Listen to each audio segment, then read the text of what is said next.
I still remember the night like it happened yesterday. I had been married to David for 5 years, and I thought I knew what loneliness felt like, turns out. I didn't know the first thing about it until the night he walked through the front door with Sophia Reed on his arm. Sophia, the woman I had heard about in whispers, the one he swore was like a sister to him, the one who disappeared years ago but never really left his heart. She was older than me, elegant in a way that made me feel like a cheap knockoff just standing next to her, and there she was, smiling politely in my kitchen, wearing my silk robe like it had been made for her.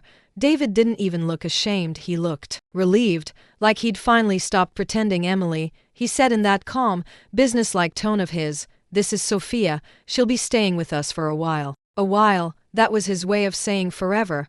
I should have screamed. I should have thrown her out, but instead I just stood there, staring at the robe, the one I had kept folded in the back of my closet for years, waiting for the right night to wear. And suddenly I knew it had never been mine to begin with. Just like this house, just like him.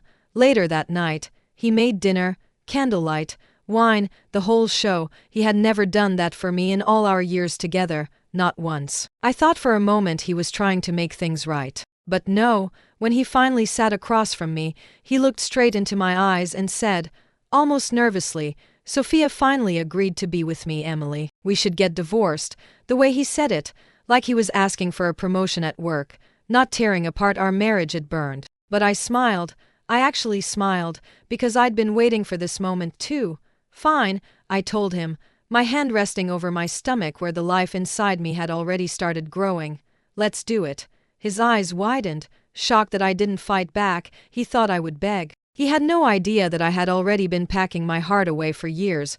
What he didn't know was that I had my own reasons, my own debts to settle, my own freedom waiting on the other side of that signature. So when I slid the divorce papers across the table, his jaw nearly dropped. After this dinner, I said calmly, we can sign, no need to drag it out. He thought he had won, that he finally had Sophia, but as he sat there grinning like a boy who got his toy back, I felt a strange kind of peace wash over me. Because I knew something he didn't. The moment I signed that paper, I'd finally be free to go find the one person I'd left behind years ago. And freedom, well, freedom has a way of changing everything. The morning we went to the courthouse, I felt lighter than I had in years. I thought I'd walk out of there with nothing but a piece of paper and a clean slate, but life has a cruel way of reminding you you're not in control. On the courthouse steps, it happened so fast. A car came out of nowhere, swerving too close. Sophia stumbled forward, and without thinking, I shoved her out of the way. Next thing I knew, I was on the ground, pain tearing through me, warmth spreading under my dress.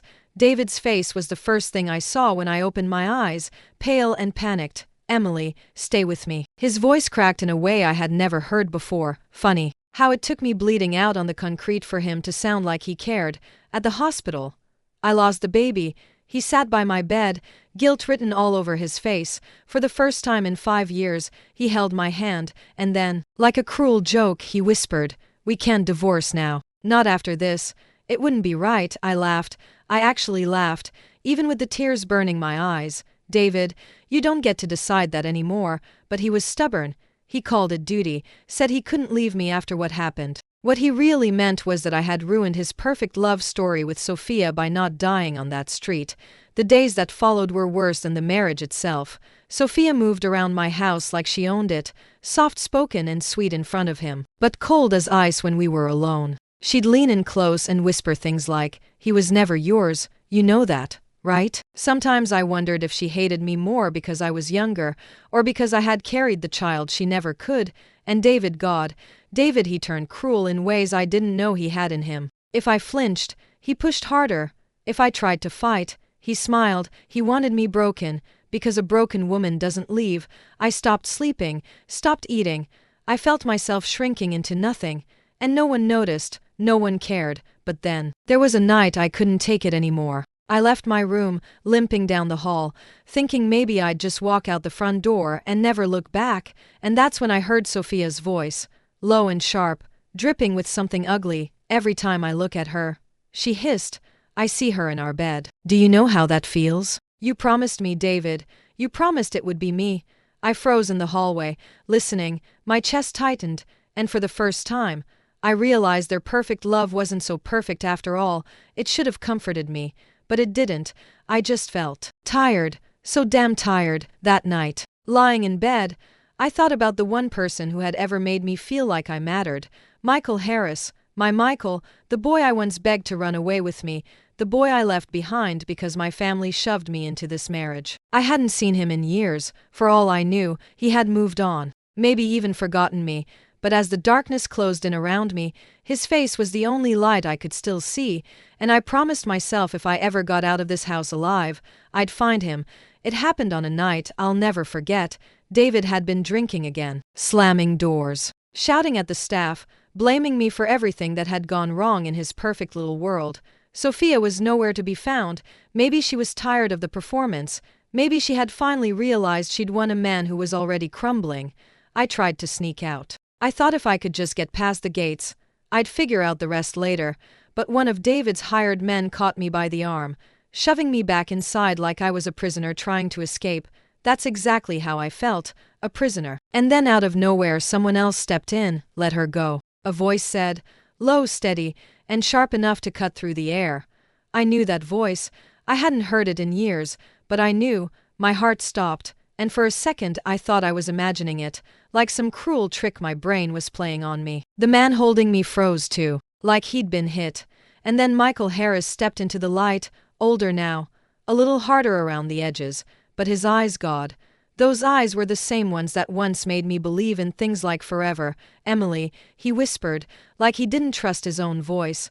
I couldn't breathe. My knees buckled, and if he hadn't caught me, I would have hit the ground. All I managed to say was, "It's you."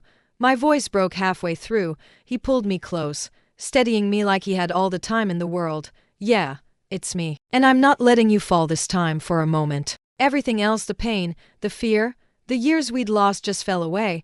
All I could feel was his heartbeat against mine, strong and steady, like it was calling me home. Later, when he brought me somewhere safe, I asked the question that had been burning in my chest for years. Why didn't you come for me back then? Why didn't you fight for me? His jaw tightened, his eyes darkened. "Emily," I tried, "you don't know what they did to me after you begged me to run. They made sure I couldn't stand, couldn't walk, couldn't fight for a long time. Your family. They wanted you trapped, and I paid the price." I covered my mouth, choking back the sob that threatened to tear me apart. I had guessed. But hearing it was worse. "They broke me," he said softly, "but I swore if I ever saw you again, I'd never let them break you." That night, lying awake in a strange but safe room, I felt something I hadn't in years. Not love, not yet, not even hope. It was anger. Real, burning anger, for everything David took from me, for every cruel word, every lie. Every night I cried myself to sleep while he worshipped another woman in my house. For the child I'd lost, and for the years Michael and I had been robbed of. I wasn't the same Emily anymore, the girl who smiled through humiliation, who swallowed her pain and called it loyalty. She was gone. Something new was taking her place, and for the first time, I thought, maybe this was my chance. Not just to survive, not just to run, but to take back everything they stole from me. The weeks that followed felt like waking up after a long, terrible dream. Michael gave me space. He always had a way of knowing when I needed silence more than words. But he was there, steady and unshakable, reminding me I wasn't alone anymore. For the first time in years, I started to feel my own strength returning. I found a lawyer, a good one, and with Michael's quiet but unyielding support, I started to build my case against David. Every hidden account, every shady deal, every whispered promise he'd broken, it was all there, waiting to be uncovered. And Sophia, she wasn't the saint she pretended to be.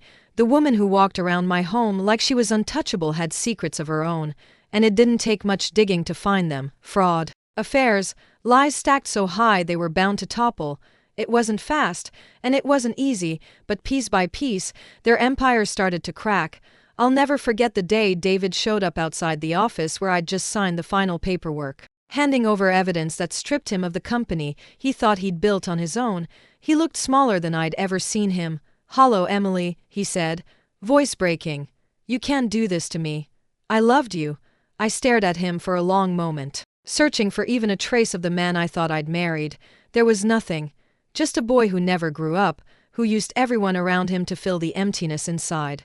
"No, David," I told him, My voice steady. You loved yourself. You loved what I gave you. But you never loved me. And I walked away. As for Sophia, the last I heard, she left town. Some said she was trying to start over. Others said she was still chasing men who didn't belong to her. Either way, she was out of my life. But here's the thing. Revenge wasn't the ending. It wasn't even the point. The point was the day I stood in front of a crowd, holding the first book I'd written in my hands. A book about survival, about betrayal, about finding your own worth when the world tells you don't have any. I looked out and saw women like me nodding, crying, clapping. And for the first time, I realized my story wasn't just mine. Michael was there. Of course, sitting in the back row, smiling in that quiet way of his. When the talk was over, he came up, kissed my forehead, and said, "Told you they'd listen." I laughed, wiping away a tear. "Guess you were right. Did I love him? God, yes. But this time, it wasn't about losing myself in someone else's arms.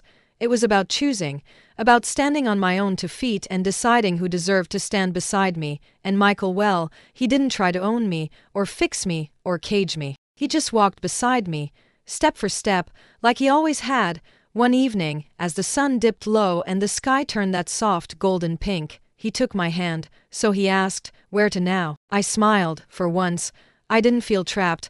I didn't feel like I owed anyone anything. Anywhere, I said. As long as it's forward.